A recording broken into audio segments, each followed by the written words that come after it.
মাঝে মাঝে কানের ব্যথা বা কান বন্ধ থাকার অনুভূতি, ঘন ঘন কানে ইনফেকশন, অনেক সময় কানের পর্দা ফেটে যেতে পারে। অনেক সময় পেশেন্ট ঝিঝি শব্দ নিয়ে আসতে পারে। ডাক্তাররা অটোস্কোপ দিয়ে কানের পর্দা দেখে এখানে সাদা সাদা প্লেক দেখতে পাওয়া যায়। টিম্পানিমেট্রি বা অডিওমেট্রি করে শোনার মাত্রাও নির্ণয় করা যায়। মাঝে মধ্যে সিটি স্ক্যানও লাগতে পারে। এটি সবসময় অপারেশন লাগে না। যদি শোনার সমস্যা হয় তাহলে টিম্পানোপ্লাস্টি বা অসিকুলোপ্লাস্টি নামক অপারেশন করে শোনার ক্ষমতা ফিরিয়ে আনা হয়। কিছু ক্ষেত্রে হেয়ারিং এইডও ব্যবহার করা হয়।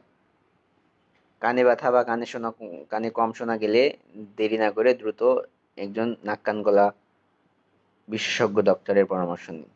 সময় মতো চিকিৎসা নিলে অনেক সময় জটিলতা এড়ানো যায়। ভিডিও ভালো লাগলে শেয়ার করুন এবং আমাদের পেজে যুক্ত থাকুন আরও স্বাস্থ্য সচেতনতার জন্য।